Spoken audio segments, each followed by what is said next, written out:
butterfly in the sky. I can go twice as high.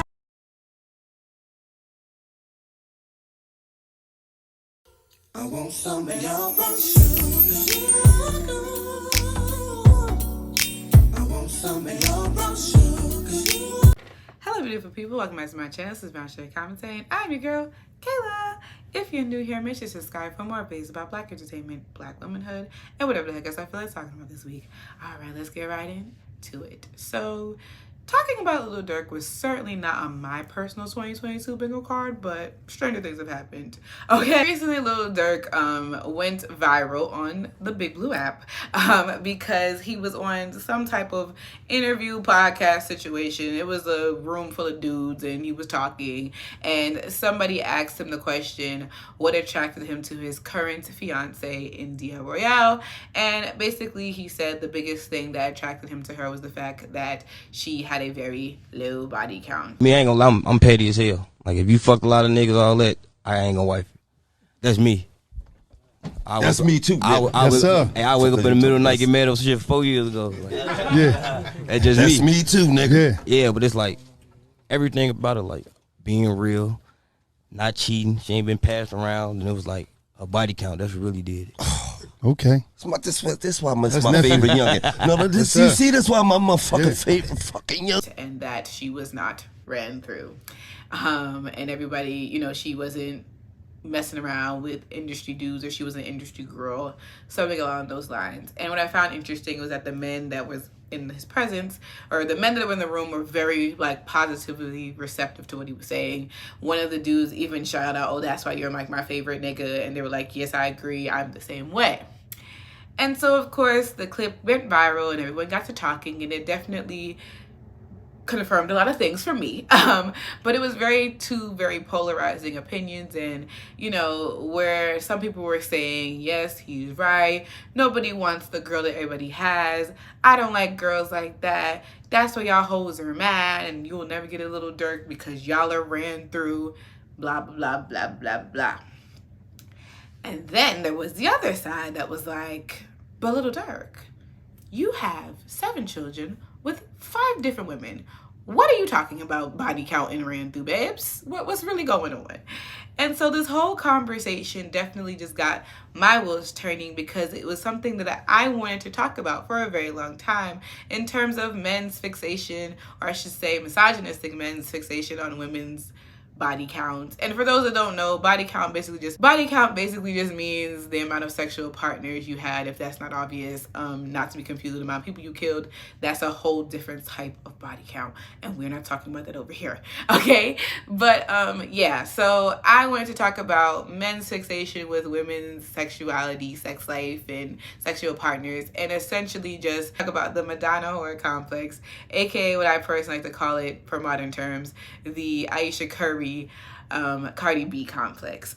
So yeah, that's exactly what we're getting into. So it's not about Lil Dark per se, but mostly just how his sentiments and the reception to his sentiments kind of echo the opinions of a lot of men, especially misogynistic men, feel about women and their sexuality and their sexual experiences, rather, or their sexual purity. And so yeah, so I very briefly talked about the Madonna-Whore Complex on this channel. I talked about it very briefly in my analysis of Jasmine Sullivan's Hoe Tales, because one of the women's tales were talking about how men, you know, love to kind of own women's sexualities and does not like it when women own their sexuality. So yeah, so I talked about that very briefly on that video, but like I said, I wanted to do a deeper dive because I just like talking about stuff like this, okay, as a certified black feminist. Okay, so what exactly is the Madonna-Whore Complex? Well, to define it, because we love definitions over here, it is a pattern of thought that divides female humanity into 2 mutually exclusive categories, Madonnas and whores. The respectable and honorable Madonna figure, not to be confused with the 80s pop singer, okay, possessing and protecting social virtue and deploring sexuality, is an object of worship and everything that all women should aspire to be. However, However, sex is not part of this. Any woman who fails to live up to the Madonna standard is a disgusting and contemptible whore, driven exclusively by sexual desire and therefore lacking in morality and humanity. An active sex life makes one a whore, unless one is married, and sometimes even then. And I absolutely love this definition, because like I said, the fact that it talks about it divides female humanity, because neither one of these extremes are a compliment, and they're both not viewing women as women and human beings. They're viewing them as an object, one a sexual object and one just, I don't even know. But I love to call this the Ayesha Curry and Cardi B complex, because these women are a great case study in how men tend to view women within these two lenses. Like I said, an emphasis on misogynistic men. Okay, because if you remember back in like the mid 2010s when Steph Curry was like everywhere, when the Warriors were gaining traction and winning damn near every year, and he was the big MVP and all of that, he was very, you know, for the first time we saw like his family, you know, his cute daughters, or I think at the time it was like Riley was the big star, and I think at the time Ayesha was pregnant. But Ayesha was heralded as this ultimate basketball wife, like in a way that I don't think I'd truly seen before. And I guess it's because at this point social media was big. In previous years it wasn't really much of a thing. But Ayesha was this complete package. She can cook, right? She was known for the cooking. Drake even mentioned it in a song, and mentioned Ayesha several times, which I will get into a little bit later. But she was good at cooking. She makes pretty kids. She's very kind of calm, quiet, poised, Christian woman. Literally what every basketball like player should aspire to in terms of wives and men in general. Men love them some Ayesha Curry in the 2010s, okay? We don't know too much about that now, but I know, like I said, back then, she was that girl to these dudes. And this was the complete opposite of how people viewed Miss Cardi B. And we all know Miss Cardi B, Miss Bacallis, okay? Cardi B, Bronx native, former stripper, social media personality, reality star, and now huge, one of the biggest female rappers of today, okay? And one thing that people loved and hated Cardi B for was the fact that she literally had no filter. She didn't care about who was listening. She didn't care what people thought of her. She was a woman that talked about her life. Like I said, very vocal on the fact that she was a stripper, very vocal on her sex page, okay? You know, she wore revealing clothing. She has plastic surgery. She talks about sex a lot, both in her personal life and in her music, and she just didn't care, and people hated it. People loved it and people hated it. And so for that, these women were placed in these very polarizing ways, where Ayesha was celebrated and boasted up because of her maintaining modesty, respecting her husband and her marriage by keeping it cute, keeping it mute, and keeping it modest and godly. Cardi B was called everything but a child of God, and that she wasn't a role model, and that she does not deserve respect because look at her. She doesn't respect herself. If you were on Twitter very heavy in the mid 2010s, you know what I'm talking about, this famous meme that went around. If I can find it, I'll include it here. But it was basically talking about like, I want, or the girls that I want, and it was like a picture of Ayesha, and then like the girls that want me is Cardi B, or I need to find me and Ayesha in a world of Cardi B's. Like that was, like I said, Ayesha was very, very much, men were loving on Miss Ayesha. I understand that, you know, Ayesha was giving kind of pick-me energy for a cute little minute, but I can't even really fault her, because at the end of the day, when it comes to women being pick-meshas or saying kind of misogynistic where like women that have misogynistic politic and rhetoric, it's really not necessarily their fault, because at the end of the day, you too will fall short in the eyes of misogynistic men, no matter how much you try to uphold these impossible standards they try to hold us to. One day you'll say something silly or do something silly, and they will turn very quickly against you, because at the end of the day, you are a woman, and that's just that. And as I said before, men, when it comes to, like I said, this dichotomy, men don't respect either women. The only reason why Ayesha Curry got any bit of respect, if you even want to call it that, is because she was Steph Curry's wife. They don't give a damn about her. Like, they cared about you're Steph Curry's wife and you represent Steph Curry well. And that's really all this boils down to at the end of the day. Because if y'all remember, a couple of years ago, I remember Ayesha Curry was on the Red Table Talk, and she was talking about her insecurities as a basketball wife and how, you know, as a basketball star, Steph gets a lot of attention from women.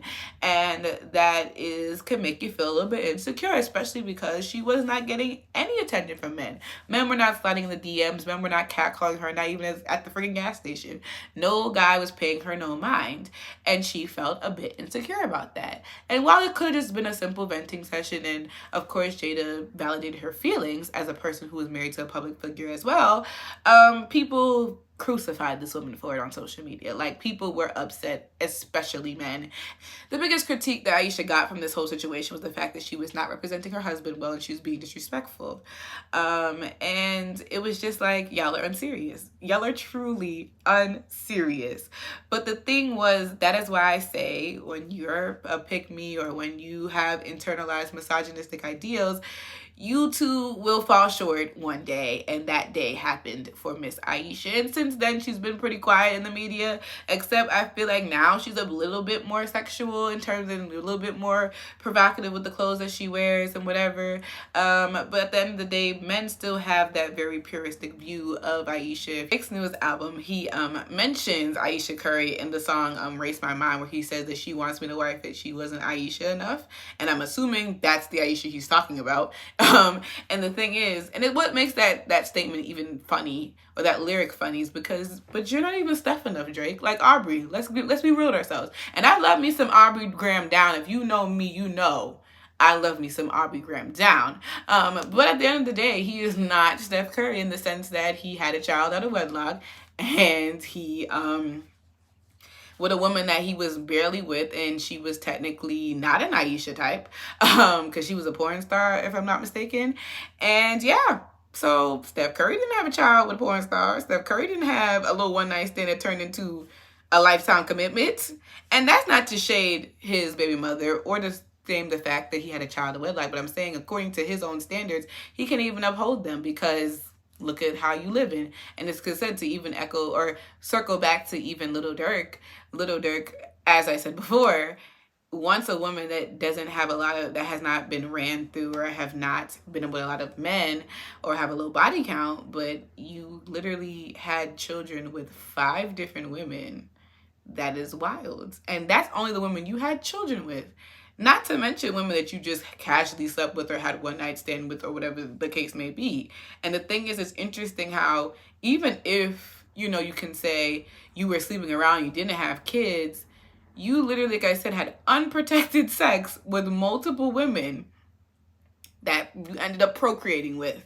You see how that's unserious? You see how you can't even take these men serious? But this is not nothing new when it comes to rappers. It's like I said, the world in general, even going apart from the Madonna-Whore Complex, you can even call it the wifey hoe complex, where there's, like I said, people always talk about the type of woman you can take to your mother's house, or the wifey type.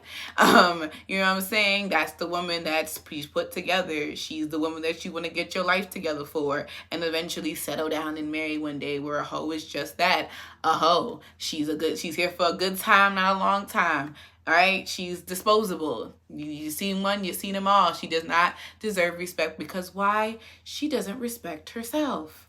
And I put it in quotations because what exactly does that mean? So you've heard this plenty of times in rap lyrics specifically. Like I said, one that really sticks out to me at this present moment is like, you know, like the infamous Ludacris lyric in Yeah, where he says, I want a lady to streak with a freak in the bed. Lots of men, I've literally heard a man say that exact statement before, but it's just like, what? It's like I said, it's like men, it's not that they don't want you to be sexual. It's just that you can't be too sexual, and you can't be sexual in front of other people. You can't show any hints that you want to have sex at all, because then you don't respect yourself. You don't respect yourself as a woman. You don't have standards. You don't respect me. And it's a bad look on me, because like I said, a lot of what men do or how men move according to like with women is how other men view it. If other men view that you're a hoe, if other men view that you're not a good look on me, then I look bad.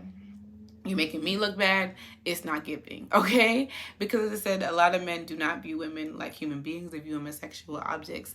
And that is just interesting. But yeah, so that's what it is. Like I said, a lot of rappers talk about that, but then again, like I said, you see the women that they end up with, or you see how they conduct themselves. Because it's one thing to hold yourself to a standard and you don't sleep around, and then you don't want a person that also sleeps around because, you know, whatever. But it's another thing to not do that, but you want, like, you see how it doesn't make any sense? You see how the math simply does not math? And I already know the misogynistic men who will come and say, well, it's different because he's a man and it's a woman, and sex means different things for women than it does for men. And because I have a ding-a-ling swing between my legs, that makes me more competent. That makes me, I'm supposed to do that. I'm supposed to go out and follow my animalistic urges and sleep with women. But you can't do that. You're a woman. You're supposed to have self-control. And then, or of course, the infamous lock and key analogy where men say, you know, who would want a lock that everybody can open? And I'm just like, what? That analogy will never make sense to me, because who would want a key that can access every door or access every lock? That's a pretty crappy ass key, don't you think? What's the point? Or the pencil analogy, the flower analogy, the many billions of stupid analogies that people put on women to suppress their sexual desires, because at the end of the day, women have sexual desires, and that's completely okay. And body counts are bullshit, because at the end of the day, number one, people can lie. You have no idea how many people have slept with. And I'm not saying India is lying, but I'm saying, did something so arbitrary and something you not even, like, you can't know unless you literally you were following them their whole entire life, and you have access to footage of their entire life and like where they are 24/7. And really, the matter is not even about body count. It should be about, have you gotten tested, and did you take advantage of anybody? Like, is it safe? Is it consensual? That's what should matter. It should never matter about the amount of partners that somebody had, because what the hell does that mean to anybody? Like I said, there's a lot of people that don't know that number. Like, a lot of people, especially men. And like I said, men who statistically, especially cishet men, who statistically get tested way less than women, you got bigger fish to fry. You have bigger fish to fry than could be concerned if Sarah Lee had 5, 10, 20, 30 bodies. You know what I'm saying? But I said, it's all about how the perception of how it looks for other men, and it's about their ego, because it's like, oh, I can't stomach the thought of somebody else touching you or whatever, but I can do that. I have people that I've had a past, but you can't have a past. You're a woman. It's like, even when you think about female rap in general and the double standards that exist there, like I said, people like Cardi, Megan, City Girls, whoever else, who get constantly told that y'all need to stop rapping about your bodies. You gotta stop talking about sex. You gotta stop doing that. You're not being women. Like, but men can talk about sex all the time, and men are even allowed to be multifaceted in the ways that they talk about things. Like I said, you see someone like a Kendrick or J. Cole who are heralded as these conscious rappers, but they talk about vagina like a lot, and that's okay. No one tells them to shut up about it. Or it's like, and like I said, if those women were quote unquote conscious, you wouldn't give a damn, because you don't want to see, you want to see some ass, you want to see some titties, and stop freaking lying. If those women started talking about very serious things, y'all men would not care. Like, and people at large wouldn't care. That's just the facts, and that's just how this world works. Or even think about the hypocrisy surrounding WAP, where men like Snoop Dogg were talking about WAP being explicit and keeping it clean and keeping it cute, but you literally have an entire album that is named after a sexual position. Make it make sense, my love. Or even that the fact that Throat Baby came out relatively around the same time, and there was the remix with City Girls and the Baby, where I think it was JT that says, I want to be effed like a slut. And nobody cared. Nobody cared that the Baby was skiing down a fictitious mountain of cum in that video. Nobody cares. No outrage. No, what about the children then? Because there's men involved, so that's okay. But WAP? What about the children? What are we going to tell the children? You people are horrible role model. Rap has taken it too far. It's disgusting. It's nasty. And it's just like, oh, I get it. It's because there were no men in that song. If there was at least one man in that song, there wouldn't be nearly as much smoke for that song as there was. It's because men are not facilitating the conversation. Women can be sexual so long as it's men in charge, so long that men have something to say about it. But once if it's women on their own accord and agency, it's not giving. And I get the comments about is being over sexual or talking about sex so much really feminist, or is it really as revolutionary as we think? And that's another conversation for another day that a lot of great Black female commentators already commented on, and I urge you to go look into that. But at the same time, women should be allowed to be sexual, because how the hell did we all get here? Somebody's mama had to be busting it down for we to get here. I'm just saying. And that's completely okay. But to sit there and act like women don't have sex, or they're not allowed to be as vocal about it as men are, it's unserious. And like I said, to be caring so much about women's body counts or how they present themselves, and how, like I said, putting these women in these very two extreme positions, it's stupid and it's unserious. But at the end of the day, y'all are not holding yourselves to the same standards, and y'all never give a very good explanation as to why men can do it and women can't. The only way you can say is it's a man's world and patriarchy and misogyny. And at that point I say, absolutely not. But yeah, those are pretty much all my thoughts concerning the Madonna-Whore Complex and Lil Dark's sentiments or whatever, and what I think about the controversy or the conversation about it going on social media. But y'all let me know all your thoughts around this conversation down in the comments. Thank you guys so much for watching. I'll definitely see y'all in my next video. Peace out, y'all.